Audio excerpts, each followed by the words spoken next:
അപ്പൊ നമുക്ക് back to Manju Warrier റാണി പത്മിയിലോട്ട് വരാം. ആ ഒരു അതിന്റെ 4 വരി പാടാം.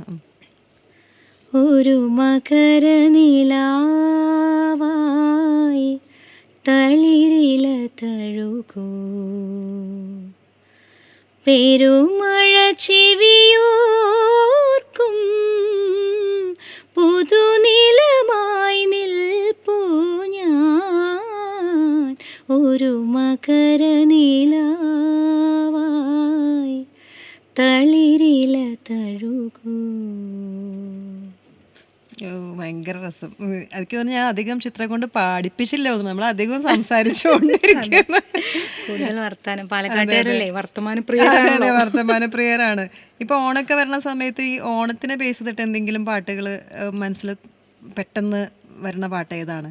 തീർച്ചയായിട്ടും കുറെ ഓണപ്പാട്ടുകളുണ്ട്. നമ്മുടെ ദാസാറുടെ തരംഗിണിയൊക്കെ തൊട്ട് അതെ ഒരുപാടുണ്ട്. പക്ഷെ എന്നാലും ഞാൻ പാടിയൊരു പാട്ടിന്റെ ഈ പറയണ പോലെ കുറേ വർഷം മുന്നേ പാടിയതാണ് ഓണത്തിന്.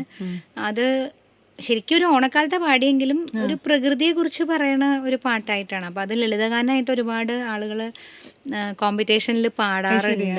അപ്പൊ എന്റെ ഫ്രണ്ട്സൊക്കെ വിളിച്ച് കളിയാക്കാറുണ്ട്. ഇവിടെ ആർവിയിൽ പഠിച്ച പിള്ളേരൊക്കെ പറയും, നിന്റെ പാട്ടോട് തോറ്റു, 30 പിള്ളേര് പങ്കെടുക്കുന്നുണ്ടെങ്കിൽ 25 പുഴയുടെ തീരത്തായിരിക്കും പാടുന്നത്.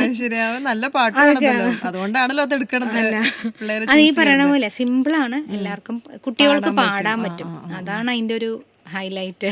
ഈ പറയണ പോലെ രാജേഷ് അത്തിക്കായും ജോജി ജോൺസ് ആ സെയിം കൂട്ടുകെട്ടിലുണ്ടായ പാട്ടാണ്.